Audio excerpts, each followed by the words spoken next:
6장.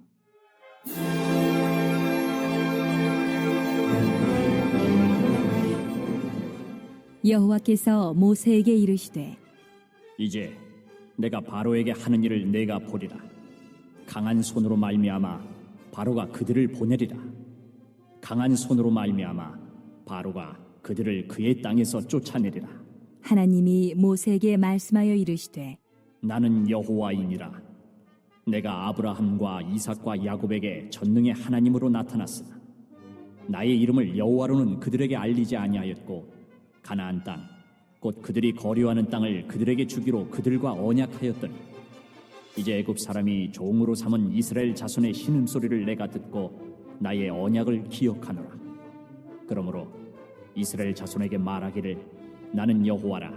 내가 애굽 사람의 무거운 짐 밑에서 너희를 빼내며 그들의 노역에서 너희를 건지며 편팔과 여러 큰 심판들로서 너희를 속량하여 너희를 내 백성으로 삼고 나는 너희의 하나님이 되리니 나는 애굽 사람의 무거운 짐 밑에서 너희를 빼낸 너희의 하나님 여호와인 줄 너희가 알지라. 내가 아브라함과 이삭과 야곱에게 주기로 맹세한 땅으로 너희를 인도하고 그 땅을 너희에게 주어 기업을 삼게 하리라. 나는 여호와라 하셨다 하라.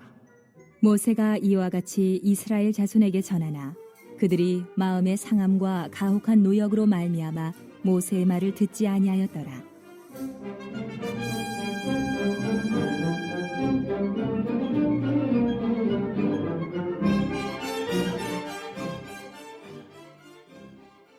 여호와께서 모세에게 말씀하여 이르시되 들어가서 애굽 왕 바로에게 말하여 이스라엘 자손을 그 땅에서 내보내게 하라. 모세가 여호와 앞에 아뢰어 이르되 이스라엘 자손도 내 말을 듣지 아니하였거든 바로가 어찌 들으리이까. 나는 입이 둔한 자니이다.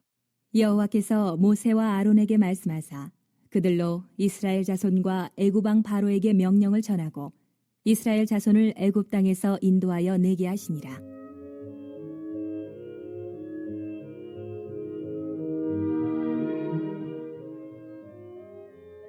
그들의 조상을 따라 집의 어른은 이러하니라.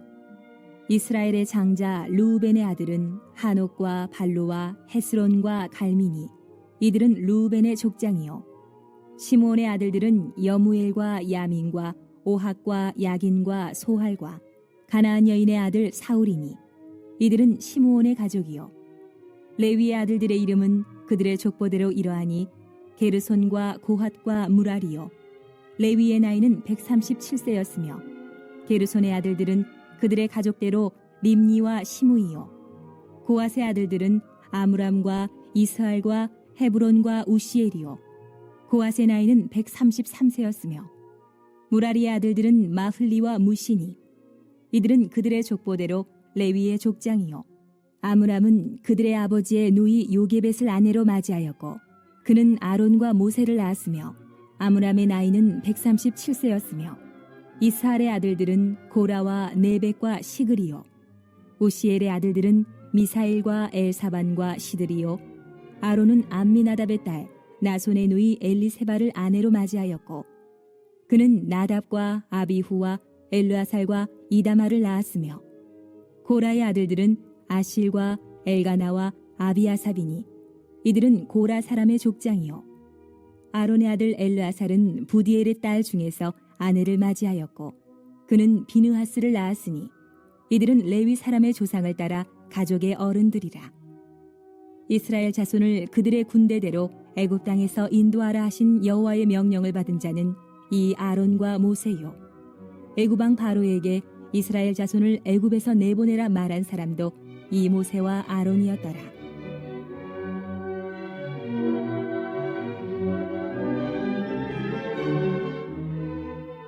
여호와께서 애굽 땅에서 모세에게 말씀하시던 날에 여호와께서 모세에게 말씀하여 이르시되 나는 여호와라.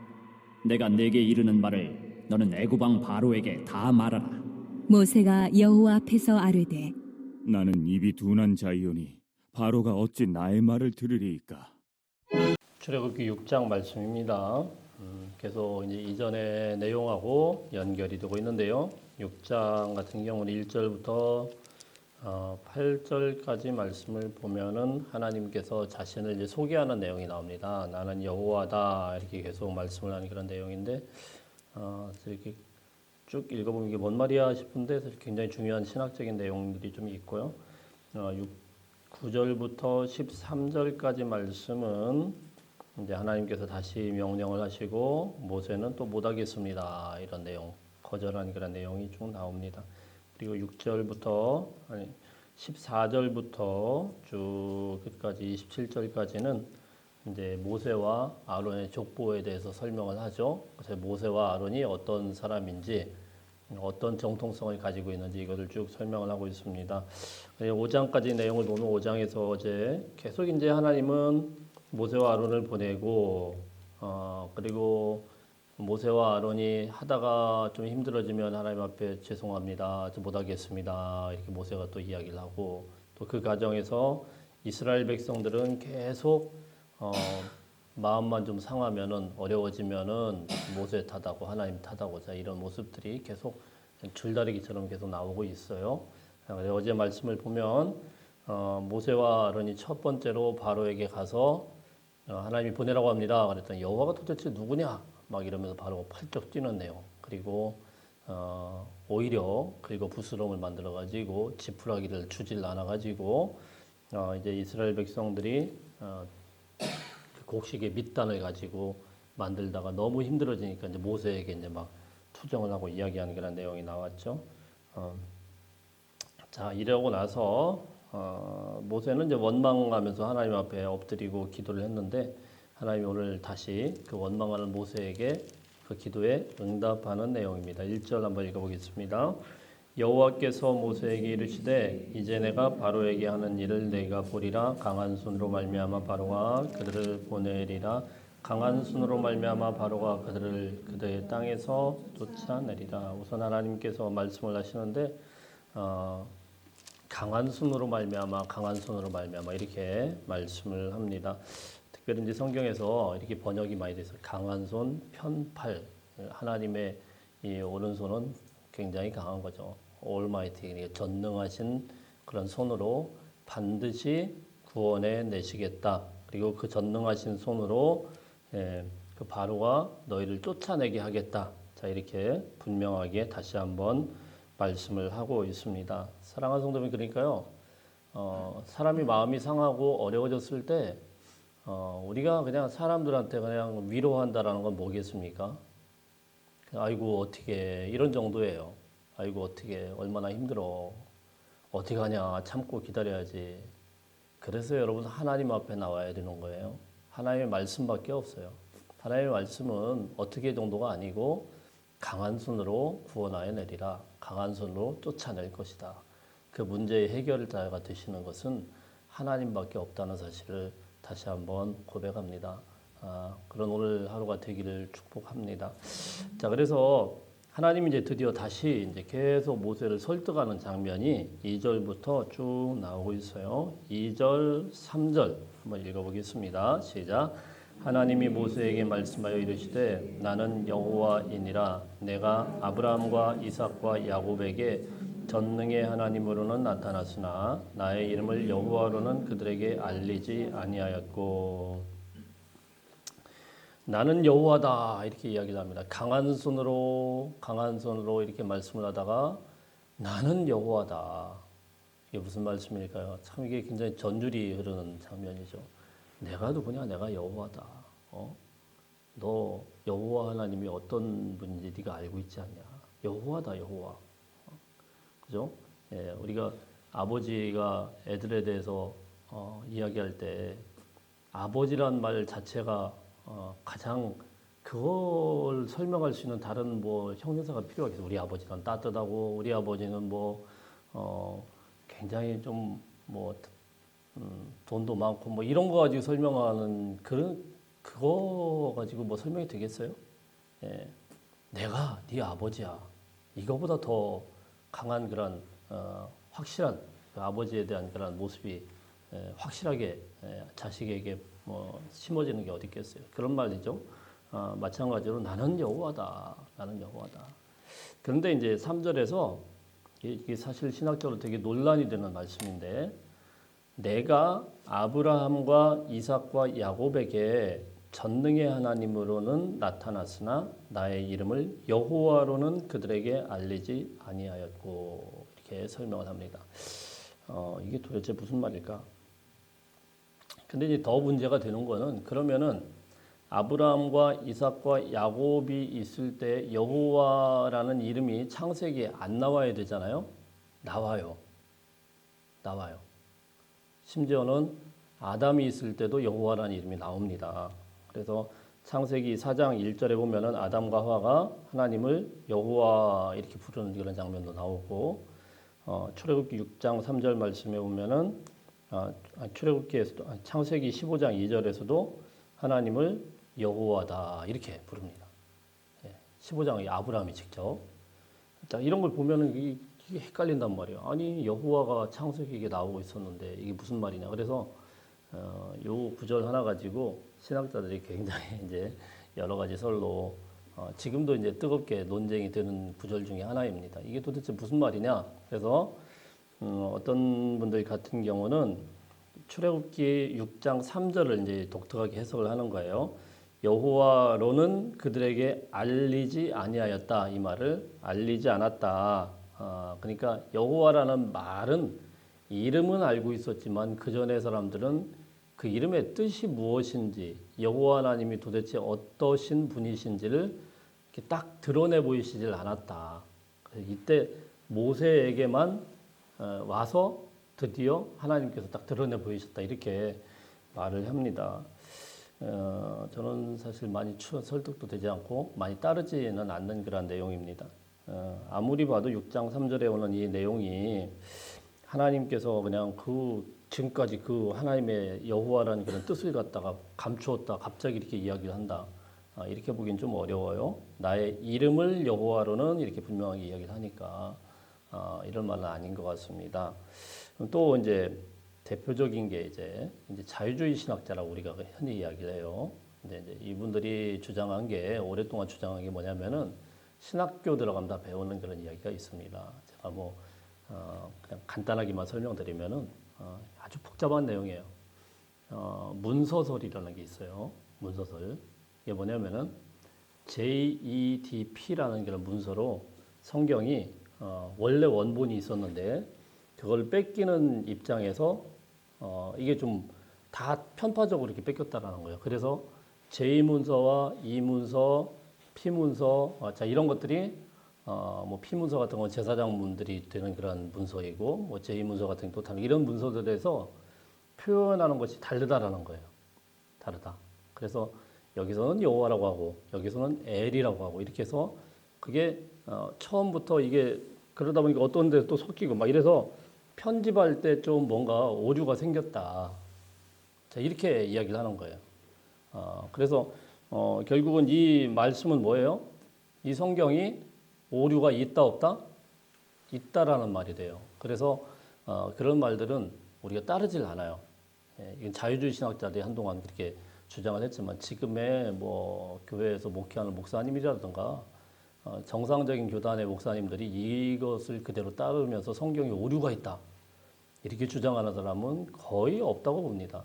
물론 뭐 제가 다 확인해 본 건 아니지만 그렇게 주장하는 사람들은 그건 그 교단에서 용납하지 않습니다. 물론 뭐 저도 마찬가지입니다. 이분들이 이야기하는 것들이 뭐 한동안 설득력이 있었다고 하더라도 거기에 대해서는 뭐 전혀 제가 동의를 하지 않습니다. 성경을 오류가 있다라고 이렇게 주장하는 거는 말이 되지도 않아요. 그러면 이제 대부분 요즘에 학자들이 뭐라고 이야기를 하느냐면은 이렇게 이야기를 합니다. 모세오경이잖아요. 모세오경이니까 모세가 사실 창세기, 출애굽기, 레위기, 민수기, 신명기 5개를 쓴 거란 말이에요.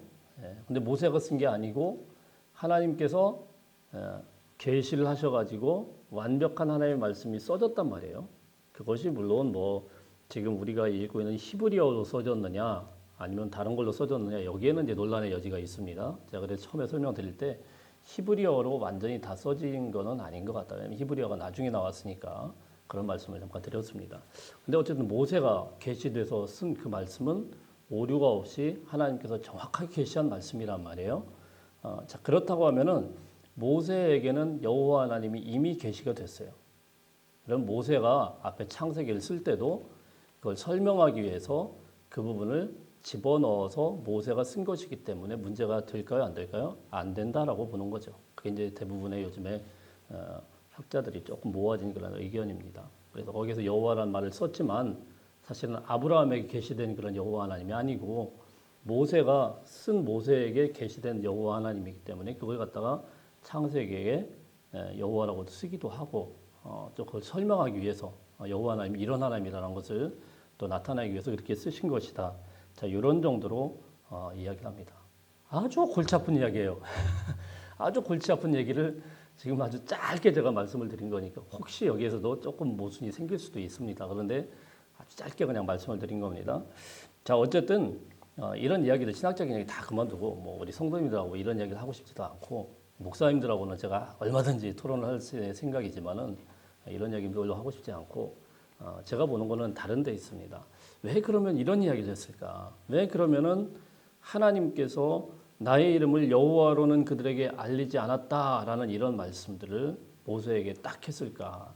그거는 저는 7절의 핵심이 있다고 봅니다. 7절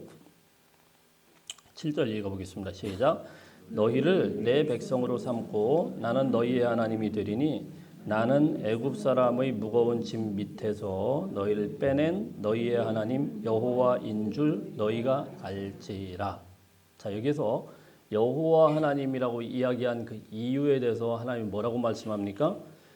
나는 너희를 빼낸 애굽 사람의 무거운 짐 밑에서 너희를 빼낸 이 빼낸다라는 이 말씀이 뭐냐면 구원한다는 말이에요. 너희를 구원해낸 너희의 하나님 여호와. 그러니까 여호와라는 그 명칭 중에 제일 중요한 하나님께서 밝히시는 이유는 뭡니까? 너희를 구원해내시는 하나님 여호와. 그것을 너희가 알게 될 것이다. 이것을 위해서 하나님께서 여호와 하나님이다. 이렇게 분명하게 말씀했습니다. 아브라함에게서 있는 그런 하나님은 뭡니까? 전능하신 하나님, 엘샤다이의 그런 하나님이지만 이제는 출애굽에서는 뭡니까? 애굽의 그 고통에서 신음하고 있는 너희를 빼낸 여호와, 너희를 구원해낸 여호와, 이 여호와 하나님을 너희가 이제 알게 될 것이다. 자, 이것을 분명하게 선언을 하고 있는 것이죠. 자, 그러면 이제 이 말들이 거꾸로 우리가 한번 올라가 보면 6절에서도 계속 반복이 되고 있어요. 6절 한번 읽어봅니다. 시작. 그러므로 이스라엘 자손에게 말하기를 나는 여호와라 내가 애굽 사람의 무거운 짐 밑에서 너희를 빼내며 그들의 노역에서 너희를 건지며 편팔과 여러 큰 심판들로 너희를 속량하며. 자, 이 말들이 계속 반복되고 있죠. 빼낸다, 건진다, 속량한다. 같은 맥락의 단어라고 보시면 됩니다. 빼낸다, 건진다, 속량한다. 하나님이 구원해 내시겠다. 반드시 이스라엘 백성들을 그 고통 가운데서 구원해 내시겠다. 그 신음 가운데서 그들의 신원을 들으시고 그들을 빼내겠다.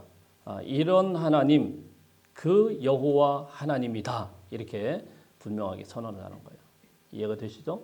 여호와 하나님에 대한 이 말씀은 바로 그 여호와 하나님이다. 너희를 빼내겠다.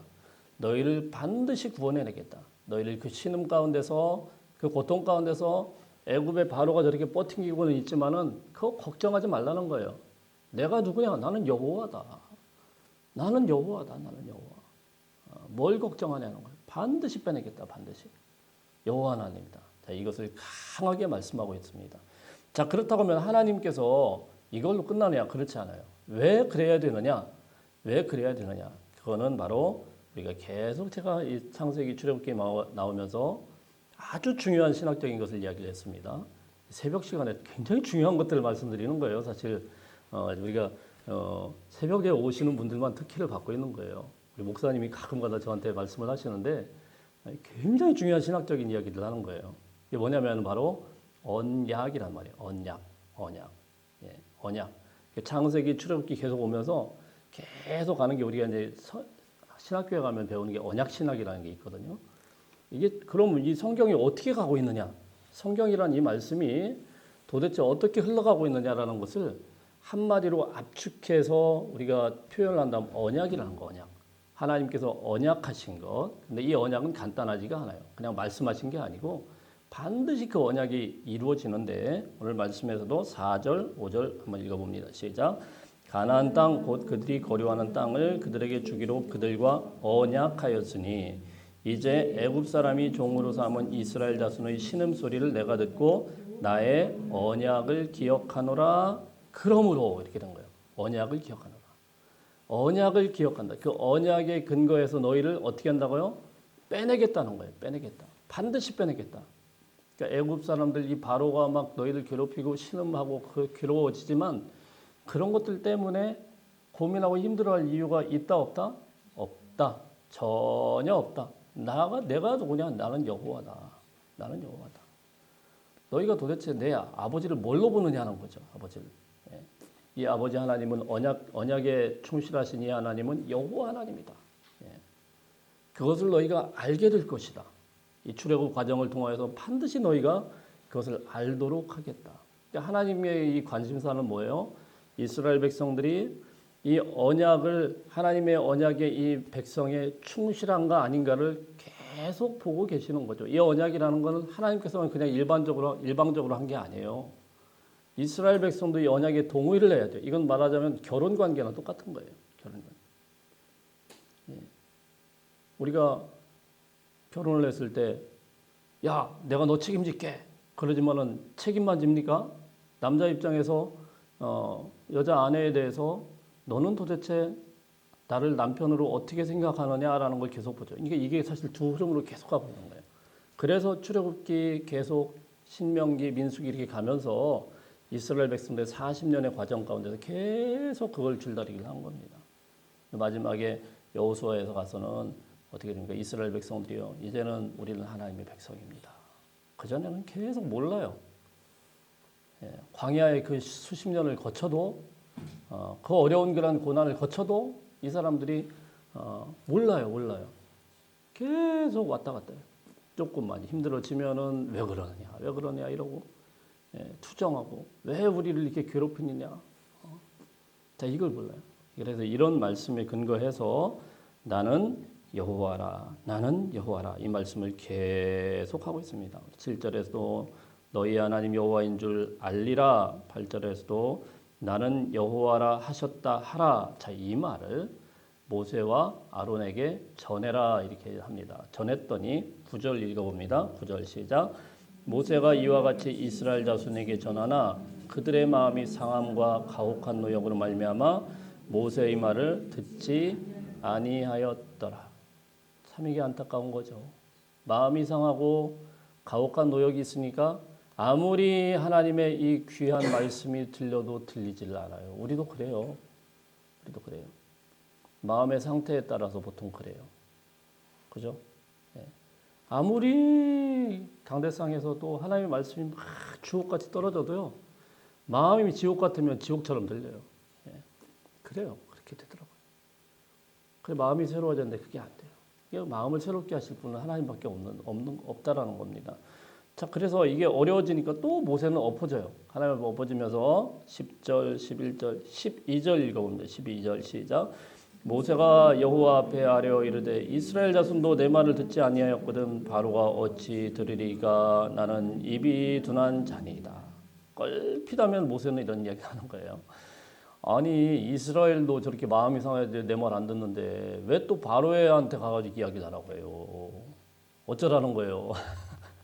여러분 모세도 한 번에 이렇게 탁 변하지는 않아요. 그래서 어제 제가 말씀을 드렸듯이 하나님은요 계속 우리 인생과 줄다리기를 하는 거예요. 예. 탁 변화시켜가지고 말 안 들면 가만 처단 이러지는 않아요. 예. 지금 내버려 두는 것 같지만은 계속 우리를 변화시키기 위해서 하나님께서는 놨다 뺐다 이렇게 하는 줄로 믿으시길 바랍니다. 우리 아이들도 마찬가지예요. 그냥 갑자기 변하지 않습니다. 그래서 뭐 뒤에서 기도하고 기다려주고 우리가 안 되니까 하나님 앞에 그냥 데려다 놓고 주님의 말씀을 자꾸 대하게 하고 자 그렇게 해야 사람이 변하고 목사도 마찬가지입니다. 저를 변화시키는 건 하나님의 말씀밖에 없더라고요. 정말 그렇더라고요. 예. 그 뜨거운 찬양으로도 그 기도로도 안 됩니다. 주님의 말씀이 잔잔하게 계속 매일 아침마다 제 영혼 속에서 계속 흘러나오면서 변화를 이끌어내는 거예요. 그러지 않으면 안 변합니다. 사람이 그래요. 모세 한 번에 안 변합니다. 예. 이게 계속 출애굽기 12장까지 계속 되고 있어요. 계속 줄다리기처럼. 근데요, 나중에 가면은 계속 읽어보다 보면 나중에 모세가 바뀌어요. 모세가 이런 모세가 바뀝니다. 그러니까 여러분, 우리 인생을 하나님이 아주 길게 보신다는 거예요. 짧게 보지 않아요.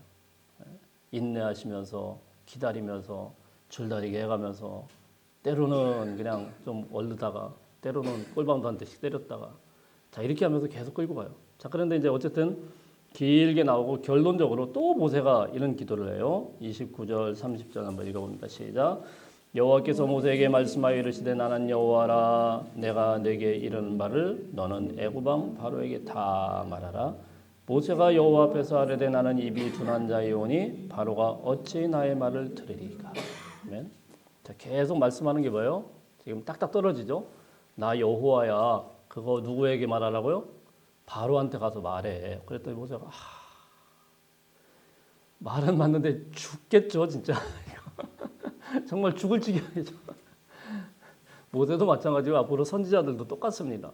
정말 하기 싫은 거예요 정말.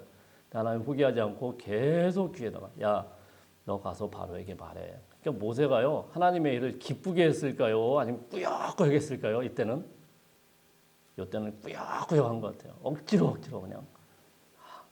정말 마음은 아닌데 그냥 꾸역꾸역 하라고 하니까 가서 하긴 하는데 갔다 오면 또 해야 돼요. 이 모습을 보면서 꼭 저의 모습을 보는 것 같고 여러분은 어떠신지 모르겠어요. 늘 기쁜지 모르겠지만은 여러분의 모습을 보는 것 같아요. 꾸역꾸역 진짜 하기 싫은데 뭐 어쩌라는 거예요. 그러면서 하기는 해요. 예. 근데 여러분 그것도 하나님이 예쁘게 봐주신다는 거예요. 당장 처리를 하지 않지만 그럼에도 불구하고 하는 그런 모습들 그럼에도 불구하고 말도 우리 아이들 보다 보면 그렇잖아요. 애를 이렇게 계속 잔소리를 하면은 막 이러면서 하기는 해요. 하기는 하는데 기쁨으로는 안 하죠. 기쁨은 안 하는데 그래도 하면은 그나마 아이고 잘했다 이러면서 좀 마음에는 안 들지만 그렇잖아요. 그러다 보면은 아이가 좀 나이가 들고 철이 들면은 좀 바뀌고 이렇게 되는 거 아니겠습니까? 하나님이 우리 인생을 이끄는 방법도 마찬가지고 모세를 변화시켜 사람으로 이끌고 가는 그런 모습도 마찬가지죠. 그래 하나님이 긴 모습으로 모세 또한 이스라엘 백성들 하나님의 큰 경륜으로 이끌고 계시고 인도하고 계신다는 사실을 말씀을 통해서 보게 됩니다. 우리도 이 말씀으로 나는 여호와라 너희를 구원해낸 편팔로 강한 팔로 너희를 반드시 구원해낼 것이다. 나의 언약을 반드시 지킬 것이다. 이 말씀으로 신실하게 하나님의 백성답게 살아낼 수 있는 하루가 되시길 축복합니다.